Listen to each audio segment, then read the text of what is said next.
Taste the Daily. அது சேலம் மாநகராட்சி அந்த பகுதிக்கு உட்பட்ட நெத்திமேடு குடம்பக்காடு அந்த பகுதியில் குடிநீர் குழாயை பதிக்கும் பணி தற்போது நடைபெற்றுக் கொண்டிருக்கிறது. இந்த பணியில் ஜேசிபி இயந்திரங்கள் பயன்படுத்தப்பட்டிருக்கின்றன. அது மட்டும் இல்லாமல் 5க்கும் மேற்பட்ட தொழிலாளர்களும் ஈடுபட்டிருக்கிறாங்க. இந்த தினம் பிற்பகல் அந்த பகுதியில் ஜேசிபி இயந்திரம் மூலம் குழாய் பதிப்பதற்காக குழி வெட்டப்பட்டு கொண்டிருந்தது.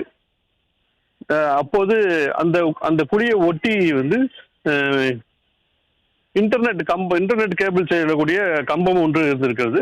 அந்த கம்பம் வந்து திடீரென்று அந்த குழி இது மேல் சாய்ந்திருக்கிறது.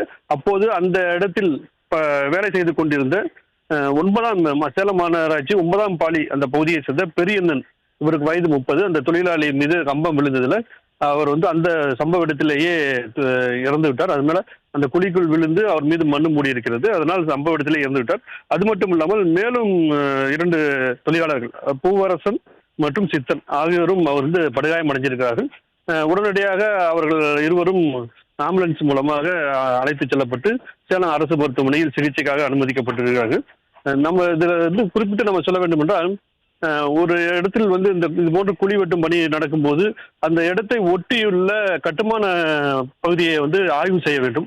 அது மட்டுமல்ல, இந்த பணிகள் மேற்கொள்ளப்படும் போது ஆபத்து இருக்கிறதா இல்லையா என்பதை கண்காணிப்பதற்கு மாநகராட்சி அலுவலர்களும் அங்கு ஈடுபடுத்தப்பட வேண்டும். ஆனால் இந்த தினம் நடந்த அந்த பணியின் போது அதுபோன்று யாருமே அங்கு கண்காணிப்பதற்காக ஆட்கள் யாரும் இல்லை.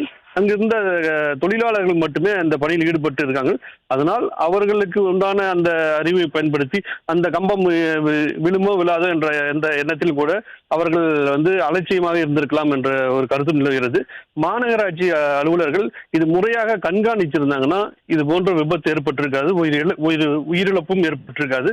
ஆனால் இனிவரும் காலமாவது இது போன்ற பணிகள் நடக்கும்போது அந்த இடத்தில் மாநகராட்சி அலுவலர்களோ அதிகாரிகளோ அங்கு வந்து இருந்து அந்த முறைப்படி கண்காணிக்க வேண்டும் என்ற கோரிக்கையும் எழுந்திருக்கிறது. விவரங்களுக்கு நன்றி மதியழகன்.